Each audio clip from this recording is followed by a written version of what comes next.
Vale. Bueno, vamos a continuar. Hasta el momento hemos revisado los aspectos generales del curso, hemos hablado algunas cosas relacionadas al temario y hemos revisado ya algunas cosas relacionadas a evaluación de riesgos.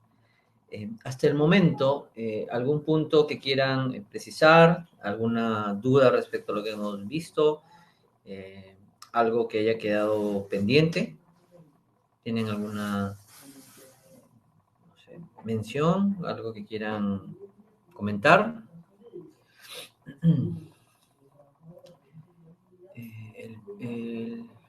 El polvo que generan las construcciones, dice Anselmo, cubren los daños. El polvo que generan las construcciones cubren los daños a los vecinos. No.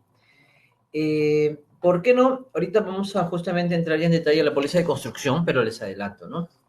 Recuerden que la póliza de construcción está enfocada a daños materiales directos, ¿ya? Tienen que haber siniestros, ¿no?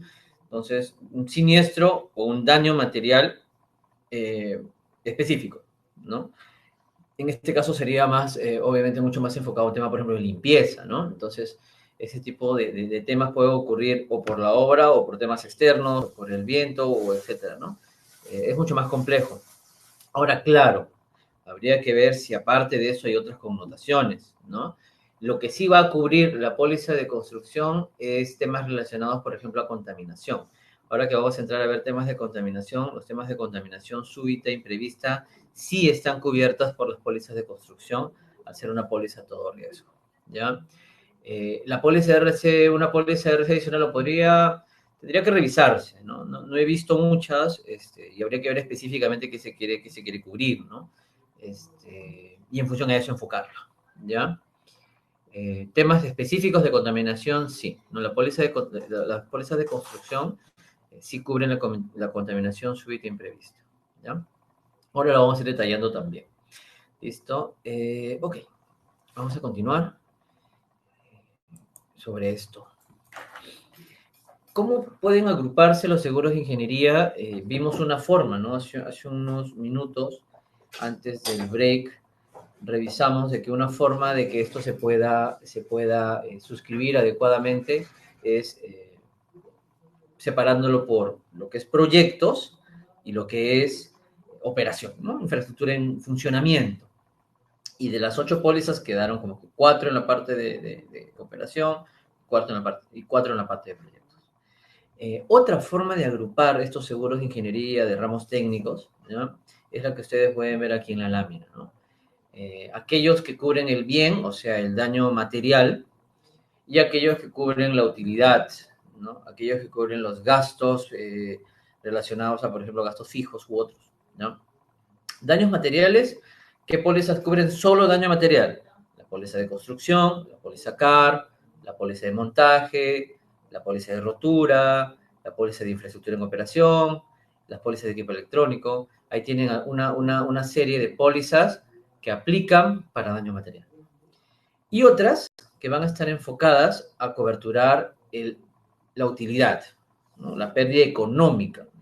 ¿No? Y estas son para proyectos, como mencionamos, para pólizas de construcción-montaje, tienen que es la CAREAR, estas de acá, las pólizas CAREAR enfocadas al halo, van de la mano, esta cubre daño material, estas dos, y esta cubre la pérdida de beneficios. Y en el caso de rotura de maquinaria, está la póliza de lucro cesante por rotura de maquinaria, ¿ya? ¿Y qué pasa con las otras? ¿Qué pasa con la OCT? ¿Qué pasa con el equipo electrónico? Bueno, también existen esas pólizas en el mercado internacional. También se puede cotizar una póliza de lucro cesante para obra civil terminada o de lucro cesante para equipo electrónico, ¿ya? Igual se trabaja con algunos cuestionarios, se pide cierta información y también son pólizas que se pueden trabajar localmente, ¿ya? También se pueden trabajar localmente. Esta es otra forma de agrupar las pólizas de ingeniería, ¿ya? Ok. Estos daños se pueden asegurar. ¿Eso cuándo ocurrió? Eso es el terremoto en Chile, un terremoto súper importante el año 2010, ¿ya? Un terremoto súper importante que generó daños cuantiosos, se afectaron puertos, muelles, acá hay zona de contenedores, ¿no? Puentes, viaductos, eso es OCT, vehículos, personas. Fue un terremoto muy importante y de mucho daño. Y por supuesto, ¿no? Estos daños, producto de un terremoto, activan muchas pólizas, ¿no? Activan pólizas de construcción, activan pólizas de montaje, pólizas OCT, ¿no? Las que cubren infraestructura, por ejemplo, estos viaductos, estos puentes son pólizas OCT, los puertos, normalmente muelles, también van cubiertos por OCT, entonces se activan también esas pólizas porque tienen la cobertura de daños por terremoto, ¿no? Entre otros, ¿no? Bueno, las pólizas vehiculares y demás, que ustedes saben que también tienen cobertura por riesgo de la naturaleza. Vamos a avanzar. ¿Y estos daños se pueden cubrir? ¿Qué póliza los cubriría? A ver, ¿cuál de las 8 pólizas que vamos a revisar? Ajá, Milagro dice TREC. Perfecto, ¿no? Correcto. Las pólizas TREC son justamente las pólizas que se enfocan a cubrir daños a equipos y máquinas, ¿ya? Equipo y maquinaria, como en este caso, ¿ya? Pólizas TREC. Acá, por ejemplo, ven, ¿no? Eso es un siniestro acá en Perú, una volcadura, unos trabajos, y vean cómo quedó la cabina y los daños en el volquete, ¿no?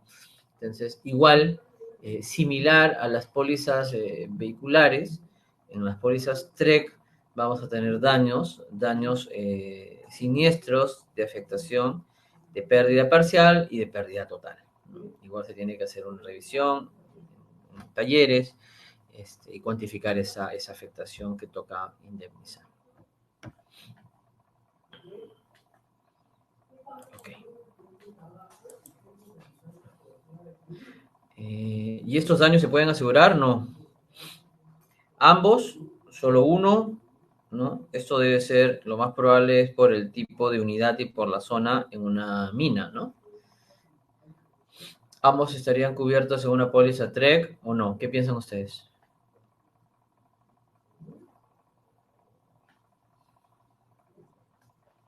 ¿Ambos se pueden cubrir por la póliza TREC o solo el volquete, el camión grande y no el otro vehículo?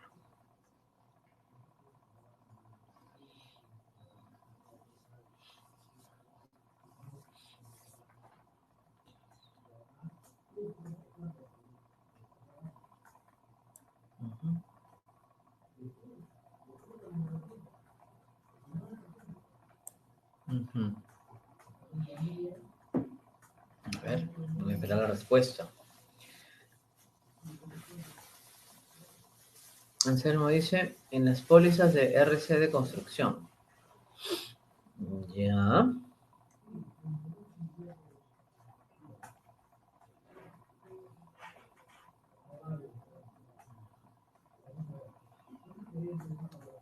¿Otro comentario?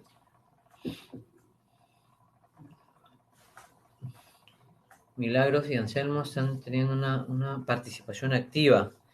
Espero comentarios del resto también.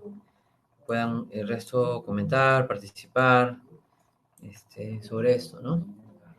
De montaje, pregunta Anselmo. Bueno, vamos por partes, ¿ya? Estas dos unidades, ya, digamos una camioneta, un vehículo y un camión volquete, ya están operando en una mina. Circulan, operan y ocurre un evento como ¿no? Un choque que puede ocurrir, ¿no? Con un riesgo probable, ¿no? Y por lo tanto tendría que estar amparado en un seguro. Lo correcto y lo normal es que si se declaran ambas unidades en la póliza TREC, pues la póliza las cubra las dos, ¿ya? Tienen que estar previamente declaradas en póliza, y sin ningún problema el seguro lo va a cubrir, ¿no? Anselmo menciona, bueno, el auto debería estar allí, y debe ser cubierto, ¿no? Entonces, acá pregunta Milagros, ¿y un vehículo se asegura en TREC? La respuesta es sí. Recuerden, y ahora que entremos a TREC en detalle, es bueno ya irlo adelantando, ¿no? Las pólizas TREC, las pólizas de maquinaria de contratistas, cubren un pool de equipo y maquinaria, cubren un parque de máquinas y equipos que cubren un trabajo o una función. Entonces, si parte de este pool de equipo y máquinas incluye una camioneta, no sé, un vehículo, un camión de combustible, un camión cisterna de agua, etcétera, sin ningún problema también puede ser asegurado en TREC, ¿ya? Ojo, siempre y cuando forme parte de un todo. Si ustedes solamente quieren asegurar ese vehículo por TREC, obviamente les van a decir, no, pues no compete porque eso va por una póliza vehicular, ¿sí? Entonces, eso es el punto, ¿no? ¿Cómo debe aplicar? Anselmo pregunta, profesor, ¿y si es un vehículo de un tercero que participa en la construcción? Correcto, ¿no? Hay casos y casos, ¿no? Si fuera el caso de un tercero y la TREC está operativa, tendría que ser una póliza de responsabilidad civil, ¿no? Y eso es relativo. Responsabilidad civil, que normalmente se vende como una póliza separada de la póliza TREC, complementa una póliza de RC, una póliza de responsabilidad civil que aplica básicamente para terceros, o en su defecto, si este fuera un proyecto de construcción, sí sería una póliza de RC que aplicaría para el proyecto de construcción, ¿no? Porque podríamos tener dos escenarios, que esta mina, digamos, sea una mina en construcción y tenga las pólizas relacionadas al proyecto, o sea una mina en operación. Y en ese caso tendríamos otro escenario distinto, ¿no? En ambos casos sí podría aplicar también una póliza de responsabilidad civil para daños de terceros, pues, ¿no? Es correcto. Bien. Listo. Lo primero entonces a revisar, ¿ya? Cuando hablamos de pólizas de ramos técnicos o pólizas de ingeniería, es qué tipo de póliza es la que estamos evaluando. Y eso es muy importante porque eso aplica específicamente a siniestros, ¿no? Recuerden que finalmente la suscripción, que parte de una información, ¿no? Vamos a recibir información, sea de un proyecto, sea de algo en operación, información y en algunos casos también un reporte de inspección. Finalmente, ¿con qué fin se hace eso? Con el fin de suscribir una póliza, ¿no? Al emitir la póliza, el momento, o uno de los momentos importantes, un momento de la verdad, es justamente cuando ocurren siniestros. Y una pregunta importante en el momento del siniestro es siempre, ¿qué tipo de póliza tengo? Y en función a ese tipo de póliza, podríamos rápidamente determinar si eso está cubierto o no, ¿ya? Entonces, el tipo de póliza patrimonial que normalmente se usa, recuerden que seguros de ingeniería son seguros patrimoniales finalmente, ¿ya? Normalmente son de dos tipos, ¿no? Como ustedes seguramente ya vieron en la parte de incendio, las pólizas de incendio, eh, hay pólizas todo riesgo y hay pólizas a riesgo nombrado, ¿cierto? Póliza riesgo nombrado, ¿no? La única póliza, y voy a regresar para la parte anterior para que vean póliza riesgo nombrado, la única póliza de la lista que hemos revisado que va a ser póliza riesgo nombrado es la de aquí, la póliza OCT, obra civil terminada. Esta póliza es la única póliza que está estructurada de tal forma que se aplica como póliza riesgo nombrado, ¿ya? Riesgo nombrado. El resto de pólizas, el resto son pólizas todo riesgo, son pólizas que cubren daño material a todo riesgo. ¿Está bien? La OCT es una póliza que aplica daño material, pero riesgo nombrado, ¿ya? Y eso es importante de saber o no, ¿qué piensan ustedes? O finalmente no tendrá aplicación saber cuál es todo riesgo y cuál es riesgo nombrado. ¿Qué piensan?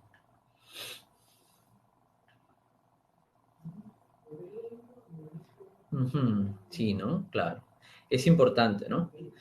En el caso, por ejemplo, de la póliza OCT, póliza riesgo nombrado, ¿qué significa en resumen? Que nos va a indicar de manera clara, expresa, que cubre coberturas, digamos, A, B y C. Listo. Entonces, la póliza solo me cubre A, B y C. Póliza riesgo nombrado.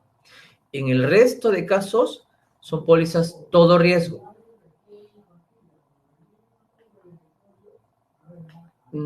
A ver, Anselmo dice, profesor, de forma de cultura general de seguros, es importante que las obras sean todos riesgos. Correcto. El resto de pólizas, ¿no? Complementando lo que menciona Anselmo, el resto de pólizas son pólizas todo riesgo, ¿ya? Y el nombre lo dice, vean. Póliza CAR, ¿de qué tipo es? ¿Qué dice acá? All risk, ¿no? All risk es todo riesgo. Póliza todo riesgo contratistas. CAR, póliza de montaje. ¿Qué dice? Todo riesgo. All risk selection, ¿no? Todo riesgo montaje. Pólizas TREC, ¿de qué tipo son? Todo riesgo. Equipo electrónico también y rotura también. Ya cuando entremos a esas las vamos a ver en mayor detalle, pero van a notar de que son pólizas todo riesgo. ¿Ya? Ok. Entonces, si les preguntan en un examen, las pólizas de OCT son pólizas a riesgo nombrado, ¿verdadero o falso? Las pólizas OCT son pólizas a riesgo nombrado, ¿verdadero o falso? La respuesta es verdadero, ¿no? Correcto. ¿Ya? Esa es una pregunta, por ejemplo, común. Normalmente en ramos técnicos parten de preguntas como esa, ¿no? ¿Cuál es póliza a riesgo nombrado? ¿Cuál es póliza a todo riesgo? Y eso es bueno tenerlo claro, ¿no? Ok. Uh-huh. Vamos a regresar. Vamos a ubicarnos donde nos quedamos para continuar. Listo. Ok. Lo primero entonces fue determinar qué tipo de póliza es, ¿no? Y vimos de que la mayoría son pólizas todo riesgo y tenemos una, que es la OCT, que son riesgos nombrados. Lo siguiente a ver es cómo se manejan las vigencias, ¿no? Las vigencias se manejan de acuerdo a, obviamente, de qué póliza me están hablando. Normalmente las pólizas de riesgos en operación, empresas en funcionamiento, infraestructura en funcionamiento, ¿cómo van a ser las vigencias? Normalmente son anuales, ¿no? Por ejemplo, rotura de maquinaria, equipo electrónico, TREC, son pólizas de vigencia anual, ¿no? En cambio, las pólizas de construcción y montaje siempre serán anuales. ¿Qué piensan ustedes? ¿Las pólizas de construcción y montaje siempre son anuales? La respuesta es no, claro que no. Las pólizas de construcción y montaje va a depender la vigencia de lo que indique su cronograma de ejecución, ¿cierto? Exacto. El periodo de la obra, como bien menciona John, ¿no? O Fabiola, que habla de tiempo de obra. Perfecto, es eso. Y claro, si el cronograma me dice 6 meses, no le voy a emitir la póliza por un año, ¿no? Se la voy a emitir por los 6 meses y con algunos adicionales que la póliza puede otorgar también, ¿no? Entonces, pero va a estar enfocada a un cronograma. Entonces, la póliza de construcción montaje durará lo que indique el cronograma. Hay proyectos de construcción, por ejemplo, aquí en Lima, la línea 2 del metro, que es la obra subterránea, el metro de Lima va a durar, según póliza inicial, eran de 5 años y ahorita están cambiando el cronograma. Entonces, la póliza se emite por 5 años, ¿no? Obviamente tiene un componente facultativo importante porque justamente hablábamos de que los contratos de las compañías son anuales. Entonces hace de que al ser un riesgo por 5 años de exposición, implica obviamente tener un respaldo facultativo importante, ¿no? Notarán entonces que va a variar. La póliza CAR o de montaje puede durar un mes, como puede durar varios años. Y la vigencia, la prima, perdón, es por la vigencia, ¿no? La prima que se toca cobrar, luego de la tarificación, es una prima por la vigencia. Ajá. Pregunta Milagros, pero ¿desde qué momento inicia? ¿En qué nos debemos fijar? Correcto. Buena pregunta. La forma correcta es siempre con un cronograma de ejecución. Normalmente los proyectos manejan cronogramas de obra y esos cronogramas pueden ser muy sencillos, un Excel, como bastante más elaborados, ¿no? Un diagrama de Gantt, una ruta crítica, un cronograma valorizado, un cronograma de avance, documentos ya mucho más elaborados. Pero finalmente el documento clave y que te lo van a pedir las compañías Milagros son esos cronogramas que les permitan indicar el inicio, ¿no? Porque partes de un documento que es un cronograma de ejecución, ¿no? Fabiola menciona TREC, también puede ser por periodo, ya que a veces el trabajo a realizarse no es por todo el año. Correcto, Fabiola. TREC también se puede emitir por periodo. He visto casos donde emiten TREC por 6 meses, o TREC hasta por un mes o dos, porque justamente se sustenta con un contrato, ¿no? Te dicen, mira, mi contrato, mi frente de trabajo es por tantos meses y emítemelo por esos meses, ¿no? O viceversa, hay pólizas estatales de TREC, de gobiernos regionales, por ejemplo, donde piden por 18 meses. Y también TREC se puede emitir por 18 meses, ¿no? Sí. Recuerden que finalmente las personas que están atrás de los escritorios, entre comillas, en las compañías de seguros, lo que necesitan es argumentos y sustentos. Y con esos argumentos y sustentos terminan finalmente suscribiendo a las pólizas, ¿no? Puede haber una estructura general, un marco inicial de suscripción, y luego ya viene la casuística, y para eso justamente están estas personas, ¿no? Para que revisen los sustentos y den aprobaciones dependiendo de cada caso, ¿no? Pero es correcto. Sí pueden haber pólizas TREC con vigencias menores a un año, por supuesto, ¿no? Dependiendo de lo que el contrato exija. Anselmo pregunta, ¿hay periodos mínimos de cobertura, por ejemplo, 3 meses? No, realmente no, Anselmo, porque normalmente la vigencia se marca en función, por ejemplo, en proyectos, construcción, montaje, a cronogramas, ¿no? Y es más, yo he visto casos de, por ejemplo, el montaje de paneles que dura 10 días o 15 días y de valores importantes, ¿no? Entonces, o de equipos que van a instalar, que dura una semana la instalación. Y las pólizas de montaje se emiten por ese periodo, por ejemplo, ¿no? ¿Ya? Es relativo, ¿ya? Y en ese aspecto tiene que haber flexibilidad de las compañías, porque una póliza de construcción y de montaje es un proyecto que se asegura, ¿no? Ahora, lo que normalmente se da respecto a la pregunta de si son periodos declarativos, bueno, en cierta forma sí, en cierta forma son periodos declarados, Anselmo. Sin embargo, tienen que estar sustentados, ¿no? O sea, no le puedes decir a la compañía de seguros, emíteme una póliza por un año y basta con decirlo, ¿no? Si no, tienes que sustentarlo. La compañía te va a decir, ok, te cotizo por un año, sujeto a que me envíes, no sé, pues el cronograma detallado por ese año, entonces para ver qué actividades vas a ejecutar, ¿no? Imagínate tú, por ejemplo, querer asegurar una obra muy sencilla, ¿no? Vamos a ponernos, ejemplo, una póliza de construcción. Voy a construir un cerco perimetral de una, ¿no?, industria. Un cerco perimetral de una industria que dura como valor, vamos a ponerle 100.000 soles, ¿ya? 100.000 soles, y te dicen vigencia 2 años. ¿Te haría a ti sentido que un proyecto de un cerco perimetral de 100.000 soles tenga como vigencia 2 años?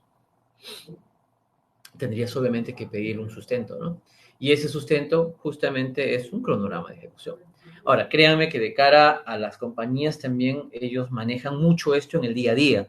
Entonces ya rápidamente algo que no haga mucho sentido les va a saltar rápidamente y lo van a consultar, ¿no?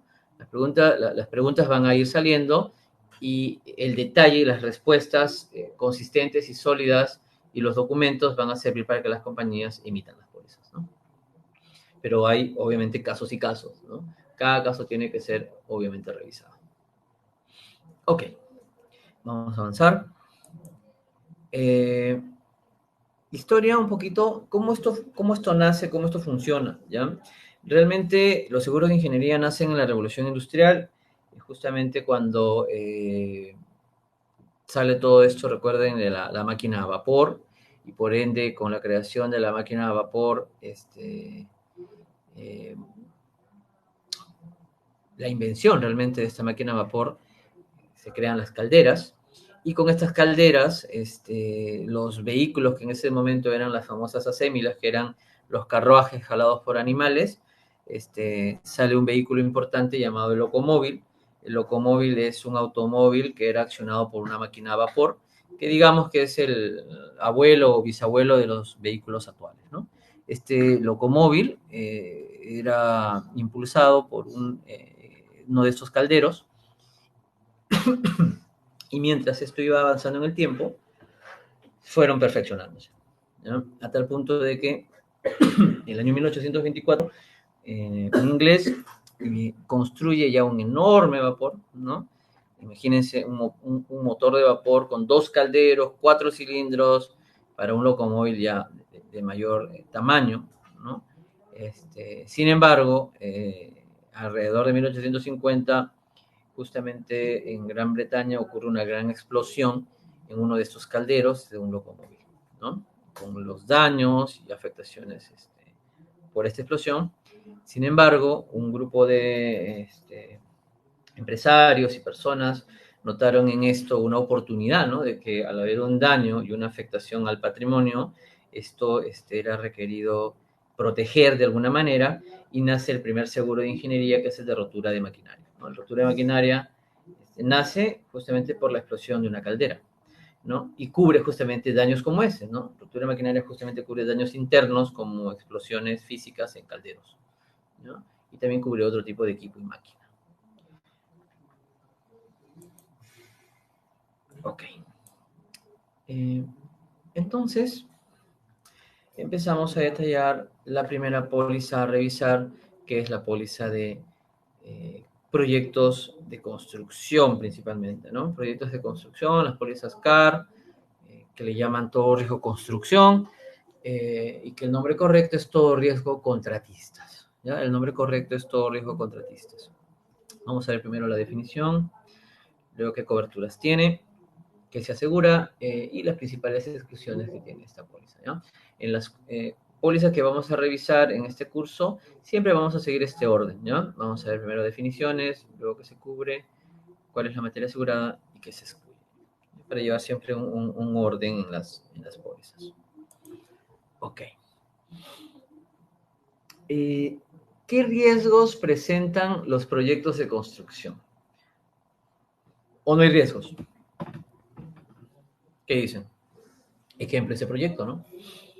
Hay un proyecto de construcción ahí. ¿Qué riesgos presentan? ¿Qué puede ocurrir durante esa ejecución? ¿Qué piensan ustedes?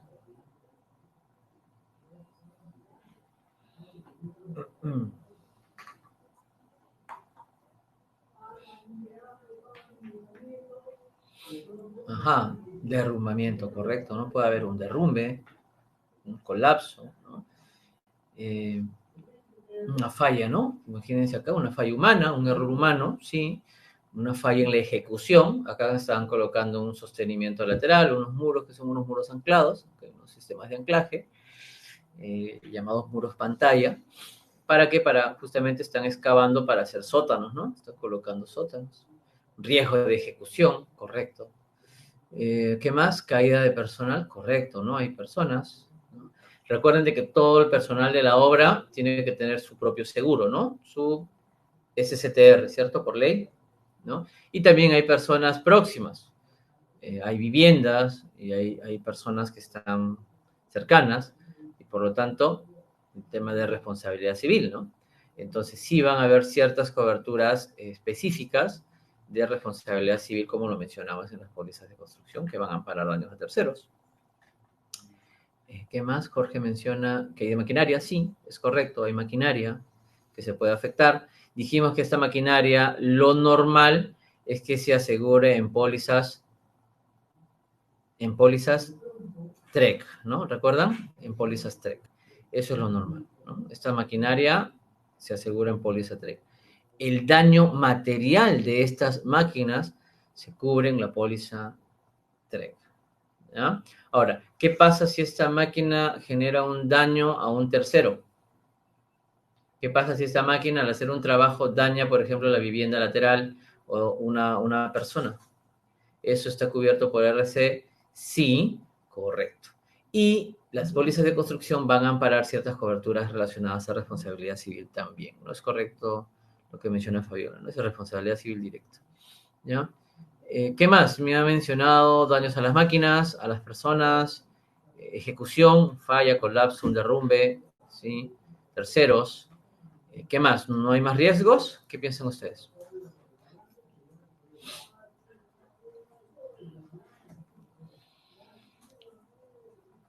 Uh-huh. Anselmo menciona, esa estructura amarilla que sube hasta el límite de la obra por su altura requiere una póliza individual. Normalmente sí, normalmente toda esta maquinaria amarilla va por pólizas separadas, pólizas individuales llamadas pólizas TREC, ¿ya? Es lo normal, así funciona, ¿ya? Daniel dice, robo de materiales, correcto, también, ¿no? Por claro, puede haber acá un ingreso y un robo, y eso también está cubierto. Ojo, la póliza CAR no lo va a decir expresamente. La póliza de construcción no va a decir expresamente cubre robo de materiales. No lo va a decir de esa forma.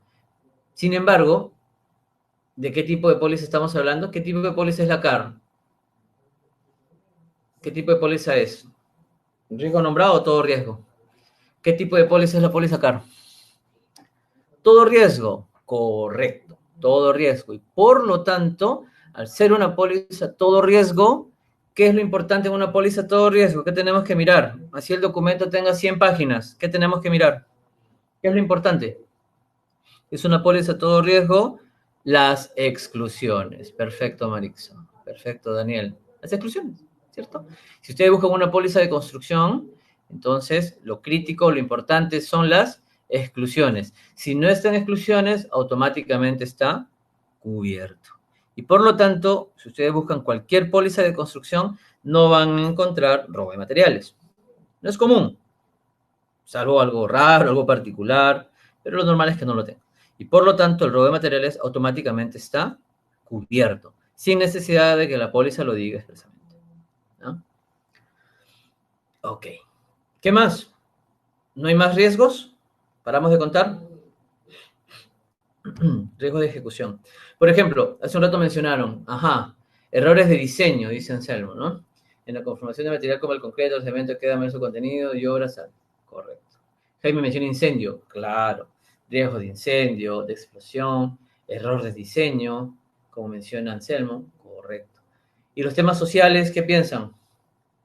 Sociales, conmoción civil, huelgas, sabotaje, terrorismo. Bueno, quizás poco probable el terrorismo, pero también, ¿no? Claro. Más quizás el tema de los sindicatos, ustedes saben, ¿no? Cómo se manejan. Entonces, y hay muchos casos también de afectación. Ahora les vamos a mostrar una foto en Chile de lo que pasó ahí, con una turba que dañó una construcción, ¿no? Y en Chile hay mucho de eso, ¿no? En Chile, ayer mismo, no sé si vieron las noticias, ha habido incendio, han incendiado un edificio ayer en Chile, un edificio importante de Enel, y son estudiantes, imagínense ustedes, estudiantes que han empezado a hacer saqueos, disturbios, incendios, este, entonces eso pasa mucho. Y ese tema como una conmoción civil y daños también, ¿no? Jaime dice terremoto, perfecto. Entonces también es importante ver los eventos de la naturaleza, los riesgos de la naturaleza, ¿no? Terremoto, inundación, tsunami, que lo veíamos temprano, etcétera, ¿no? Todos estos eventos también son riesgos de exposición para un proyecto de este tipo, ¿no? Perfecto. Eh, ¿Qué aplica en construcción que es importante? Es el Reglamento Nacional de Edificaciones. El Reglamento Nacional de Edificaciones es un documento técnico que tiene cerca de 70 normas y que hoy se usa de manera obligatoria. Obligatoria desde el punto de vista de que toda empresa constructora, toda empresa inmobiliaria, etcétera, tiene la obligación por ley de aplicar este reglamento. Y este reglamento que tiene normas importantes, aplican básicamente ¿para qué? Para los diseños, ¿no? Cuando se va a diseñar, o sea, cuando se van a elaborar, por ejemplo, planos, es importante de que en los cálculos se usen los parámetros de estas normas, ¿no? Y dentro de esta normativa, una de las importantes es la enfocada a incendios, ¿no? Las normas referentes a las protecciones contra incendio son normas de que en Perú aplican desde el año 2006. ¿Por qué de 2006? Porque en ese momento el Reglamento Nacional de Edificaciones las incluye. Desde ese momento hubo un quiebre normativo nuestro y en Perú se aplican normas importantes que son las normas NFPA, ¿no? Las normas NFPA, y seguro ya se lo mencionaron cuando vieron la parte de incendio, son normas obligatorias e importantes que usan las compañías de seguros y están enfocadas a las protecciones contra incendios, ¿no? Son las normas de la Asociación Americana de Protección contra Incendios, ¿no? Esas son las NFPA, normas de la Asociación Americana de Protección contra Incendios. Y estas son cerca de 5.000, les cuento. Cerca de 5.000 y que aplican para todo. Imagínense, ¿no? Hay normas relacionadas desde las más básicas, ¿no? Por ejemplo, la NFPA 10, que es la de extintores, es una NFPA básica, hasta normas relacionadas a ferrocarriles, cementeras, minería, etc. Imagínense. Y este trabajo es por años y estas normas las van a actualizar. Hoy estas normas se han vuelto un estándar internacional importante y en la normativa peruana son normas que las compañías de seguros siempre les van a mencionar. Algunos seguramente ya las han escuchado, ya en algún momento que han visto un caso se las han mencionado, ¿no? Hay varias normas que usan mucho las compañías, ¿no? Por ejemplo, la norma 20, la NFPA 20, que es la de bomba contra incendio, ¿no? Relacionada a caudal, presión, etcétera, ¿no? Y así, hay diversas normas importantes. La NFPA 13, es la de rociadores, los sprinklers, cómo se diseñan, cuántos, dónde, quiénes aplican, qué giros, qué áreas, cómo se hace todo el diseño, están en estas normas, ¿no? Entonces, mucho de esto está escrito, está claramente indicado con especificaciones, y lo que hacen los ingenieros es aplicarlo, ¿no? No tienen tampoco que inventar mucho, sino aplicar las normas tal cual están hoy eh, exigidas en cada caso, ¿no? Bien, vamos a continuar. Entonces, hablando de incendio y de protecciones, perdón, vamos a ver, Anselmo ha hecho un comentario, dice, entonces, adicional a cuidar las exclusiones de las pólizas, las inspecciones de las compañías de seguros son obligatorias al desarrollo de las obras para evitar los siniestros no cubiertos. No necesariamente, Anselmo, no necesariamente. Hay casos de proyectos que nunca se inspeccionan también, que nunca se inspeccionan. Ahora, si durante la vigencia ocurre un siniestro de una cobertura amparada, aplica, ¿no? El problema está cuando una póliza, por ejemplo, de construcción o montaje fue tomada sin ciertas coberturas para evitarse el costo, ¿no? Que también pasa. A veces ciertas empresas o ciertos corredores terminan pidiendo seguros muy básicos y no toman coberturas importantes, por ejemplo, la de riesgo de diseño, por ejemplo, el error de diseño que justo mencionabas, ¿no? El problema está en que si durante la vigencia ocurre un siniestro justo por el error de diseño, la compañía, ¿qué le va a decir? Tú no tomaste la cobertura cuando se ofreció en su momento, ¿no? Ese es el tema en ese momento. Ok, y aquí hay una pregunta. ¿Cumplimos con el reglamento? Hablando de esas NFPA y de las protecciones, en temas de incendio, de explosión, ¿cómo estamos? ¿Cómo ven ustedes las cosas?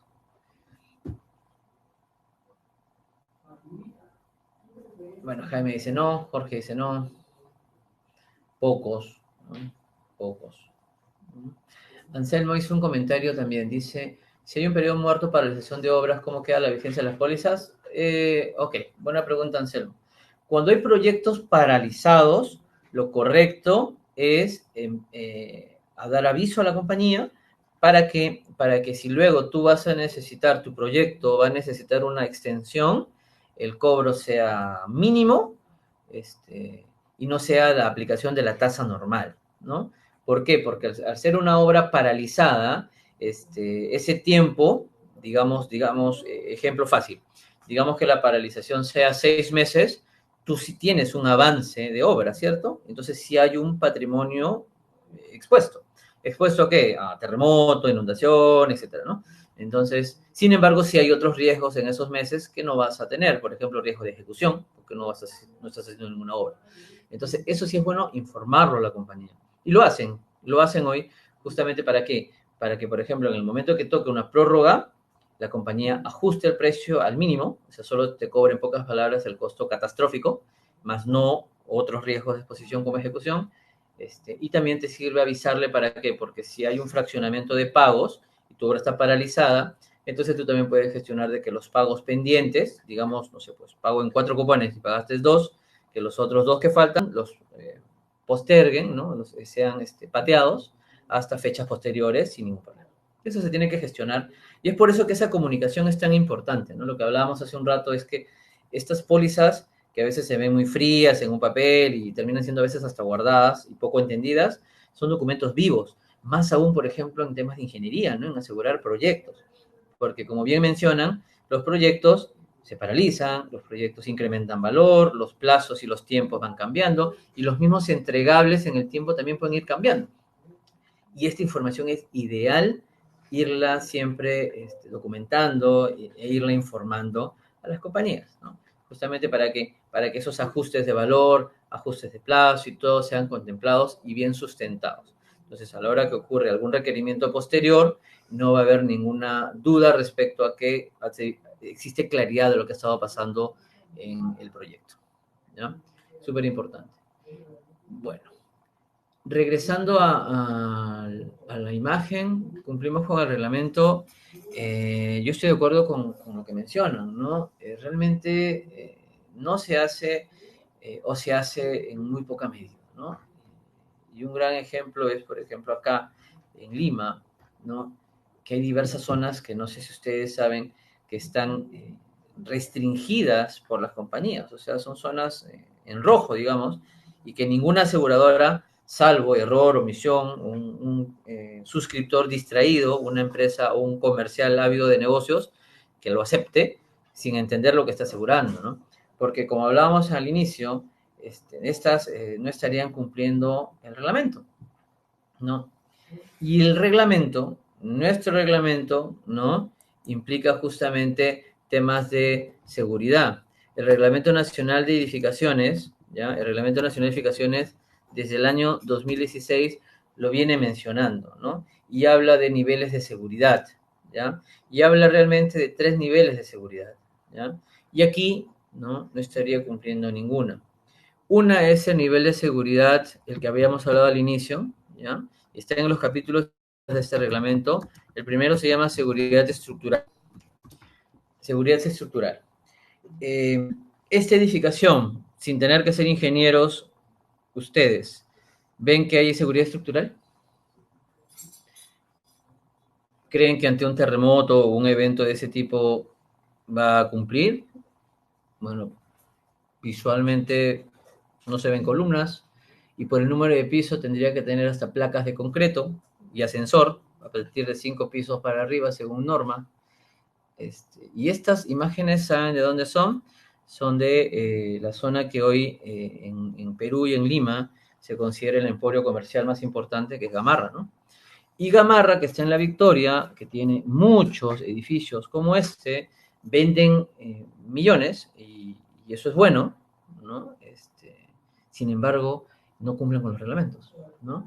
Y es por eso que muchas compañías de seguros, cuando le dicen zonas como Gamarra, El Hueco, Malvinas y demás zonas, polvos azules, rosados y cualquier otra zona similar y conocida, dicen no, no gracias, ¿no? Porque ya tienen claridad, ya mandaron ingenieros, ya mandaron inspectores y ya saben de que, por ejemplo, temas relacionados a seguridad no se cumplen, ¿no? Entonces, claro, hay mucha exposición, como mencionan ustedes. Entonces, el primero que incumplen es el que acabamos de mencionar, ¿no? El tema de seguridad relacionado a tema estructural. El otro importante, que son 3 niveles, le mencioné, ¿no? El otro es el de seguridad ante siniestros, ¿ya? Seguridad ante siniestros, ¿ya? Eh, es justamente enfocado a qué pasa si hay un incendio, qué pasa si hay una explosión. ¿Esto cumplirá con temas relacionados a incendio o explosión? Para la cantidad de carga que tienen ahí, de carga calorífica, almacenamiento, más personas y lo demás, eh, la respuesta también sería no, ¿no? ¿No? Y la última es lo que le llaman seguridad funcional, que es, por ejemplo, temas relacionados a planes de contingencia y evacuación. Pregunta, estando en el último piso, ¿nos dará tiempo para evacuar? ¿Qué piensan ustedes? Tampoco, ¿no? Por lo tanto, si lo vemos en frío, muchos locales comerciales en Lima y en el Perú no cumplen con el reglamento, ¿no? Y nuestro reglamento habla de estos 3 niveles de seguridad en sus primeros capítulos, ¿no? Sin tener necesidad todavía de hablar de diseños y de concreto y de acero o lo que fuese, ¿no? Simplemente como niveles de seguridad. Y eso es importante de mencionarlo, ¿no? Que lamentablemente muchos de nuestros reglamentos importantes no están siendo considerados, ¿no? Bueno, bien. ¿Qué cosa es el seguro de construcción? ¿Ya? Acá tienen el concepto general, ¿ya? Una póliza de construcción es una póliza que dijimos todo riesgo que aplica para proyectos donde predomina, ¿qué cosa? La obra civil, ¿ya? ¿Por qué digo predomina? Porque no necesariamente la obra civil va a ser al 100%. Hay casos donde la obra civil es al 100%, proyectos donde la obra civil va al 100%, ¿qué piensan ustedes? ¿Sí, no? ¿Podrán haber? ¿Quién me podría mencionar, por ejemplo, un proyecto donde sea 100% obra civil?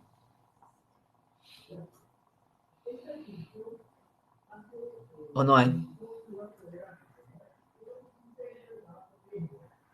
Un proyecto que sea 100% obra civil.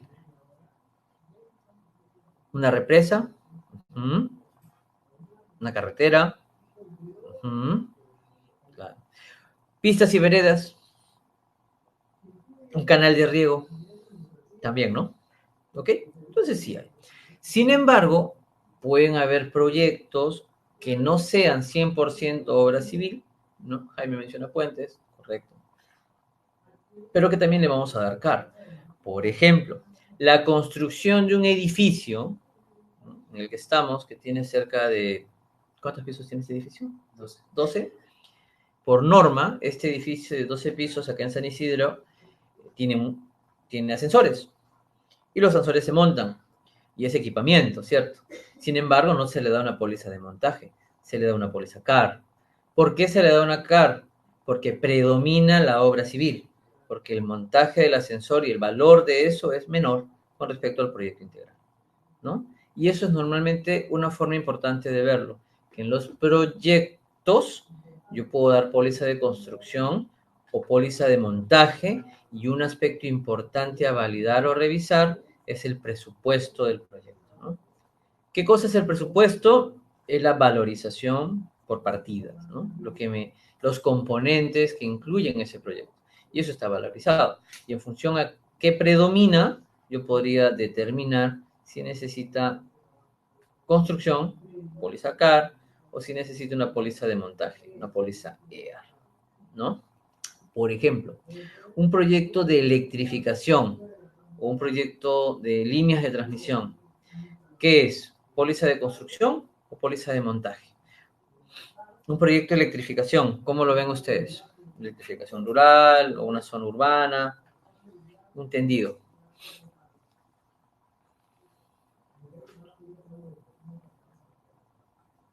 Uh-huh.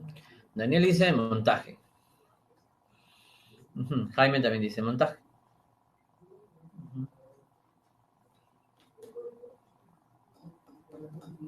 Shirley también dice montaje. Sí. Normalmente los proyectos de electrificación son montaje, es correcto.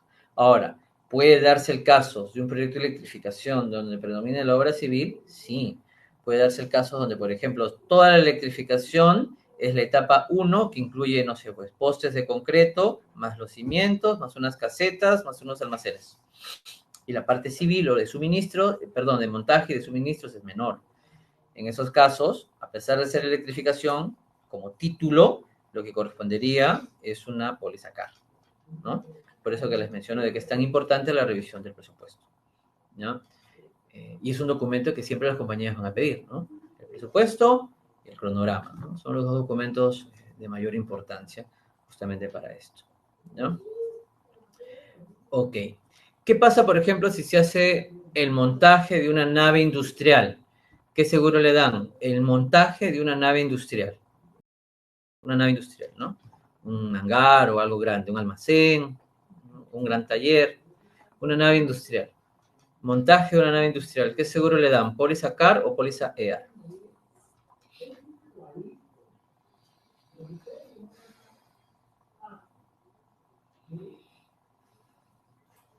Ahí me dice EAR.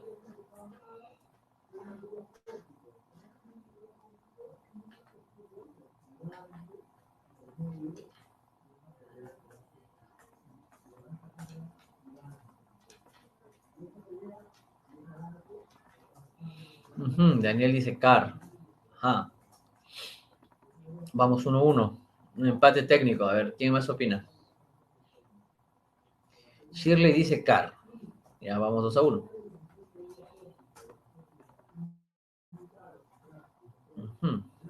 ¿Qué dice el resto?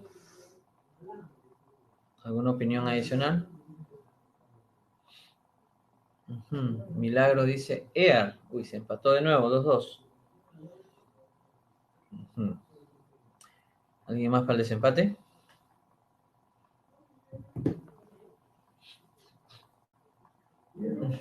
Mico dice EAR, John dice EAR. Ajá, ahora pasamos al 4-2 para EAR.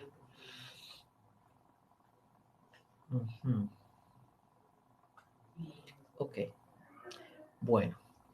La respuesta correcta es que si nos hablan del montaje de una nave industrial, lo que aplica es una póliza de construcción. Y les digo por qué. Porque normalmente las pólizas de construcción, como los mencionaba en la definición, se enfocan para aquello donde predomina la obra civil, ¿ya? Y construcción incluye el montaje de naves industriales porque finalmente terminan siendo elementos prefabricados, elementos de acero, perfiles que van a ser unidos, digamos un Lego para hacerlo fácil, y listo. Normalmente para seguros, la póliza EAR, la póliza de montaje, está diseñada solamente para el montaje de equipos y máquinas. Recuerden ustedes, solo para el montaje de equipos o máquinas. Si voy a montar un motor, un transformador, una turbina, un generador, etcétera, de equipos o máquinas, eso es un montaje, ¿no? Para seguros, ¿no? Y para seguros, el resto va por una CAR, una póliza de obra civil. Entonces, el montaje de una nave industrial, obra civil, termina asegurándose o debería normalmente asegurándose por una póliza CAR, ¿no? Ahí notarán, por ejemplo, que es bueno, ¿no? Es bueno entenderlo, porque a veces, y eso pasa mucho, les diré, que cada vez que nos hablan del montaje de algo, se piensa en automático de que necesita una póliza EAR. No necesariamente es así, ¿ya? Hay que ver bien de qué tipo de montaje nos están hablando, ¿no? Ok. La definición indica, ¿ya?, que este seguro, el seguro de construcción, aplica para cualquier daño en superficie o subterráneo, ¿ya? Cualquier daño en superficie o subterráneo. O sea, en resumen, nos dice que se pueden asegurar obras superficiales, ¿no?, de cualquier tipo, por ejemplo, la construcción de una mina, imagínense, una mina de tajo abierto, o sea, superficial, o subterránea, o sea, la construcción de una mina en socavón. Ambas, tranquilamente y sin ningún problema, pueden tener una póliza de construcción como la tienen, ¿no? Como hoy normalmente se otorga en el mercado en Perú y en Latinoamérica.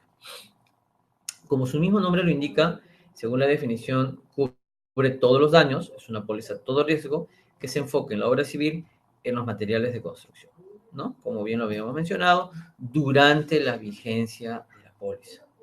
¿Qué se obtiene de dónde dijimos? Del cronograma, ¿no? Un cronograma que nos va a ayudar a determinar esa vigencia, ¿no? ¿Ok? Cubre la obra civil, los materiales. Pregunta para ustedes. ¿Y qué pasa con el equipamiento? ¿Se cubre o no se cubre en la póliza de construcción, en la póliza CAR? ¿Qué pasa con el equipamiento? Anselmo dice sí. Shirley dice sí. Ajá. Ok. Ujú.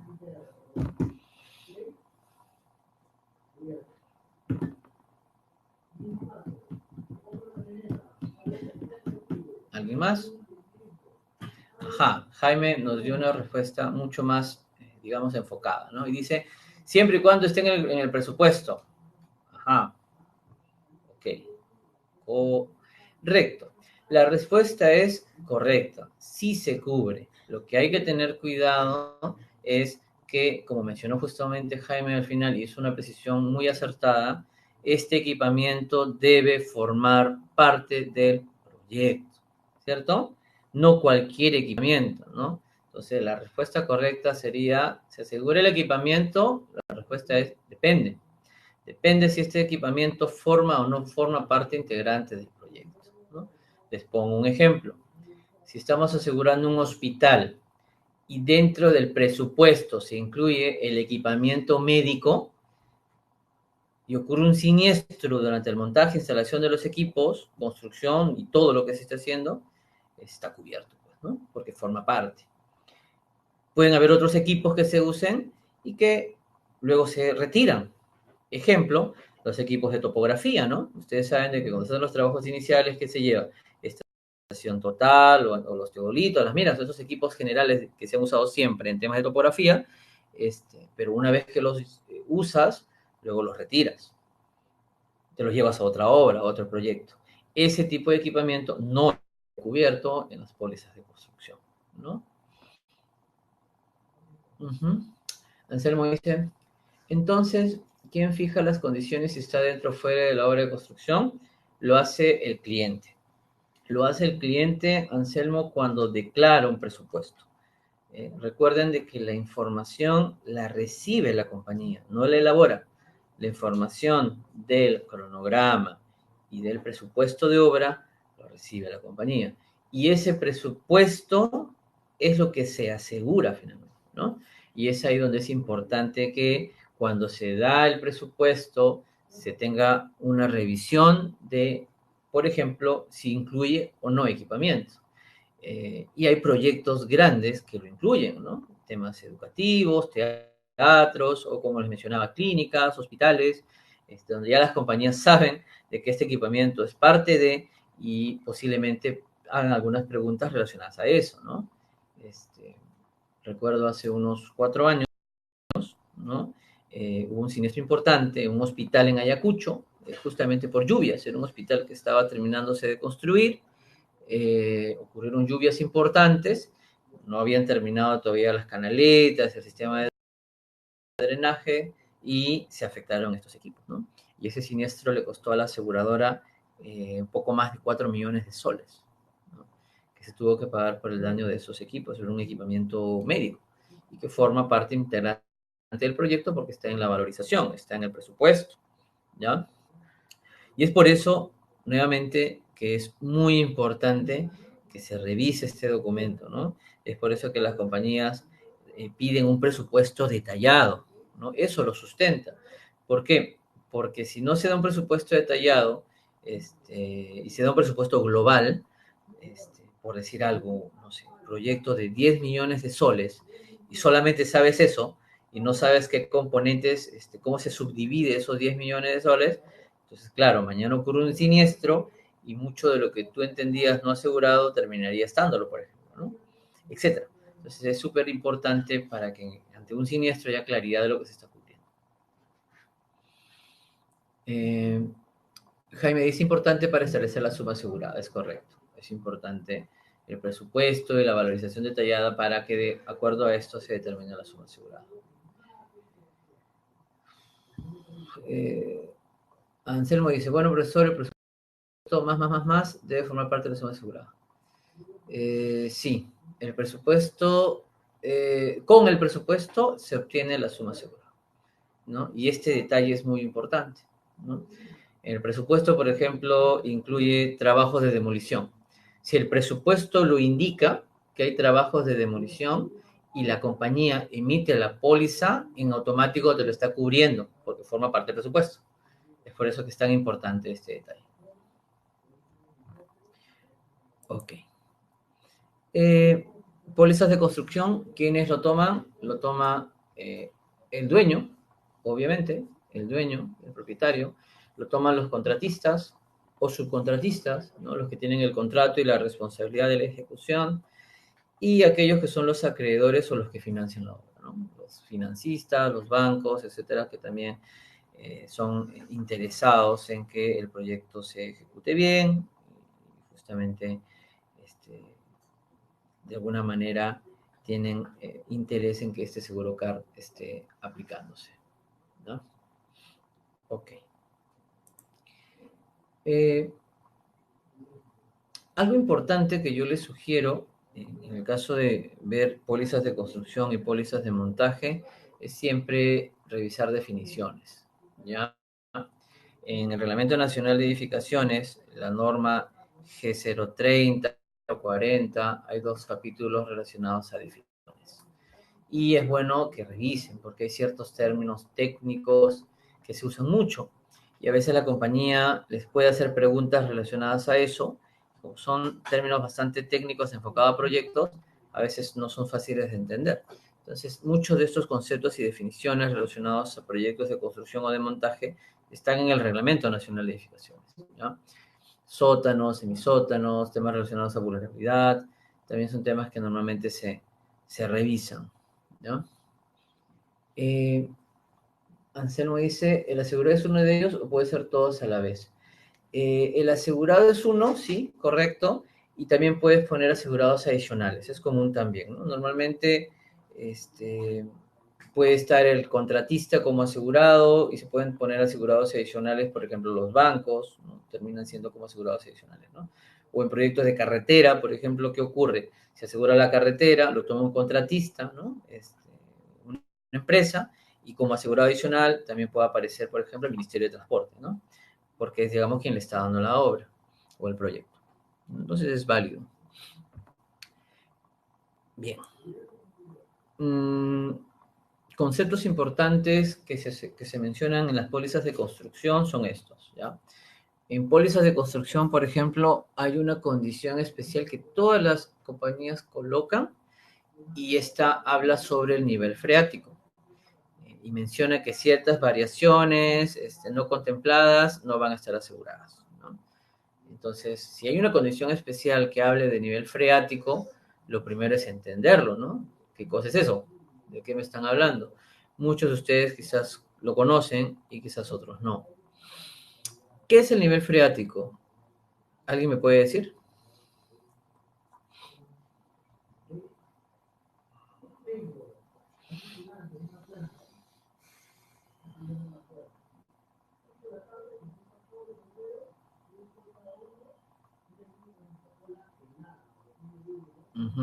Correcto. Jaime me dice medida de la napa freática. Es correcto.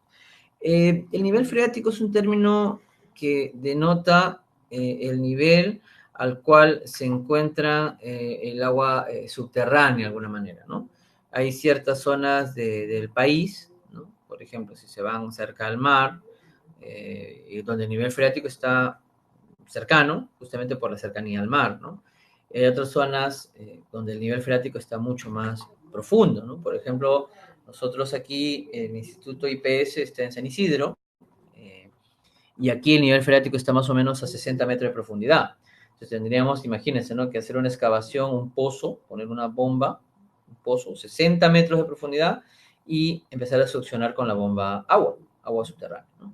Entonces, ese nivel freático es un aspecto importante que las compañías van a revisar y van a tener en consideración. ¿Por qué? Porque ya han ocurrido muchos siniestros, en especial en obras y proyectos que tienen sótanos o mucha excavación, y por lo tanto se afecta el nivel freático y se pueden generar daños, ¿no? Por eso.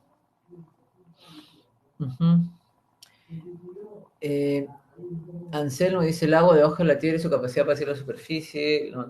Ok.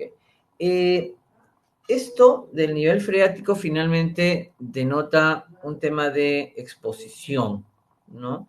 El nivel de, ¿no? La cota máxima, ¿no? Eso que menciona como NAPA, el nivel máximo o el nivel máximo de este nivel freático, justamente habla de hasta qué punto yo puedo afectarlo, ¿no? Imagínense, si mi napa freática o mi nivel freático está a 10 metros de profundidad, entonces yo sé que si hago un sótano no voy a llegar, ¿no?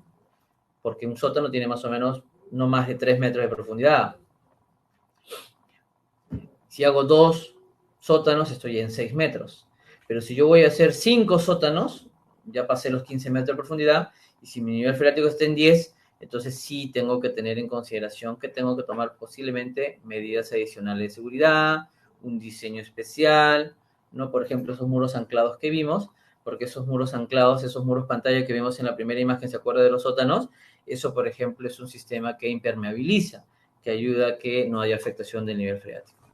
Entonces, esas consideraciones técnicas son aquellas que ya los ingenieros manejan, que ya estudian, que aplican en sus proyectos. ¿Ya? Ok. Elemento portante. Hay una, por ejemplo, aplicación práctica de esto, ¿no? La cláusula de vibraciones, hay una cláusula de vibración y debilitamiento de los elementos portantes. ¿Ya? Es una cláusula que hoy la mayoría de pólizas de construcción otorga, ¿ya? Vibración y debilitamiento de elementos portantes, ¿ya? Y que aplica justamente para que en caso se hagan excavaciones y se afecte directamente a un tercero y este tercero colapse, esta vivienda, esta edificación vecina colapse, automáticamente sea cubierta, ¿no? Y la pregunta es, ¿qué es un elemento portante? ¿No? En la práctica, y de una manera sencilla, es todo aquel elemento que forma parte del esqueleto estructural, esqueleto o sistema estructural, ¿no? Por ejemplo, ustedes ven esta imagen, esta es la construcción del Westin, ¿no? Que acá está en San Isidro, es un edificio conocido, ¿no? Donde hay muchos turistas, mucha gente acá cerca en Begonias. Y este edificio del Westin, cuando estaba en construcción, acá notarán de que su esqueleto estructural es de concreto armado, de pórticos, con columnas, vigas, losas y zapatas y cimientos, ¿no? Entonces, esos elementos son elementos que forman parte del sistema estructural o esqueleto estructural y son considerados elementos portantes, ¿no? Elementos portantes son elementos que soportan carga, son elementos que forman parte de ese esqueleto estructural y que soportan las cargas, obviamente, verticales, el peso del mobiliario, de las personas, pero también no solamente fuerzas verticales, sino también las que se conocen en los diseños como fuerzas horizontales, o sea, ante, por ejemplo, sismos, ¿no? Y también tienen que estar diseñadas para eso. Por eso son parte de un sistema estructural. El resto de elementos del edificio, ventanas, ¿no? Sistema contra incendio, redes, gas, lo que fuese, eso ya no es elemento portante porque no forma parte del esqueleto estructural, ¿no? Entonces ahí notarán una diferencia, ¿no? Elementos estructurales, elementos no estructurales. Y de acuerdo a esto es que se hace una revisión de cada caso. Dependiendo del tipo de construcción, son sus elementos portantes, ¿no? Cada sistema estructural es distinto. No es lo mismo esta construcción de concreto armado que, por ejemplo, una casa estándar, una vivienda normal de albañilería como esta, ¿no? Esta es una construcción de albañilería normal, ¿no? Y cada caso es diferente en revisión. ¿Qué es un EMS? ¿Qué es un EMS? Estudio de mecánica de suelos. Es un documento muy solicitado, sobre todo cuando van a haber sótanos o cuando el proyecto incluye excavaciones. Estudio de mecánica de suelos, ¿ya? Y como lo mencionamos, ¿ya? Mencionamos que había una norma, ¿se acuerdan? El Reglamento Nacional de Edificaciones tiene muchas normas. Hemos mencionado algunas, ¿no? El Reglamento Nacional de Edificaciones tiene una norma para sismo resistencia, terremotos, sismos. Tiene una norma de suelos, ¿no? Que aplica a los estudios de mecánica de suelos, ¿no? Tiene una norma de cargas. Esto que estábamos hablando hace un rato del Westing y de las cargas verticales y todo, hay una norma de cargas también, ¿no? Y así, hay, como les mencioné, poco más de 70 normas en este Reglamento Nacional de Edificaciones, ¿ya? Estudio de mecánica de suelos, ¿lo van a pedir siempre? No.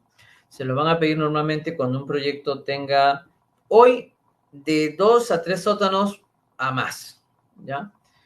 De 2 a 3 sótanos a más. Si el proyecto tiene 1 o 2 sótanos, no es común que les pidan estudio de suelos, ¿ya? O cuando el proyecto contempla mucha excavación o algún tema específico, podrían también pedirle este documento, ¿no? Ok. ¿Qué es el TEP? Es otro término técnico muy usado en seguros. Significa tipo de estructura predominante, ¿ya? El TEP es el tipo de estructura predominante, ¿no? Ustedes que llevaron incendio saben justamente cómo esto aplica, ¿no? Y por lo tanto entienden de que esto se tiene que validar en cada caso. La SBS en la parte de incendio exige la famosa 1305, ¿no se acuerdan? Este reporte por local, donde se incluye, ¿no?, la dirección, ¿no?, para las pólizas de incendio, las patrimoniales. ¿Qué implica? Dirección, implica el número de pisos, año de construcción, y hay un campo, algunos quizás recuerdan, que dice TEP. ¿Por qué dice TEP? Porque quieren saber cuál es el tipo de estructura predominante. Que según la superintendencia, hoy hay 8 opciones que se dan para tipo de estructura predominante, ¿no? ¿Cuáles son las conocidas? Adobe, acero, concreto armado simple y con placas, ¿no? Un edificio tiene más de 10 pisos, normalmente tiene placas, albañilería o mampostería, que son las casas normales, las construcciones de vivienda estándar, ¿no?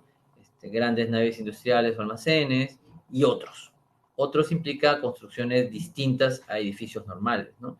Tipo de estructura predominante podría ser, por ejemplo, un puerto, un muelle, una carretera, ya son otros, ¿no?, que entran para estudios distintos, ¿ya? Son términos, créanme, comunes, que se usan mucho y que aplican hoy para la revisión de estos casos, ¿ya? Entonces, si no lo han hecho antes, lo van a hacer y les van a pedir información relacionada a estos datos, ¿no? El nivel freático, ¿de dónde se obtiene? Del estudio de suelos. Es por eso que este estudio de suelos les va a indicar este dato. El estudio de suelos también les habla de la capacidad de carga máxima del suelo, que le llaman capacidad aportante. Son datos importantes que se obtienen del estudio de suelos. Elemento aportante, ¿cómo? ¿Cómo saberlo? De los planos o de los diseños, de la memoria de estructuras, ¿no? Ese dato va a obtenerse. Tipo de estructura, también, ¿no?, de la memoria estructural, de los documentos o de algunos planos, ¿no? Son información que usan y se revisan en la suscripción de este tipo de proyectos, ¿no? Ok. ¿Cómo aplica normalmente esto? ¿Cómo aplica? La póliza normalmente varía de vigencia. La póliza siempre es anual. ¿Qué dijimos? ¿La póliza de construcción es anual o de qué depende?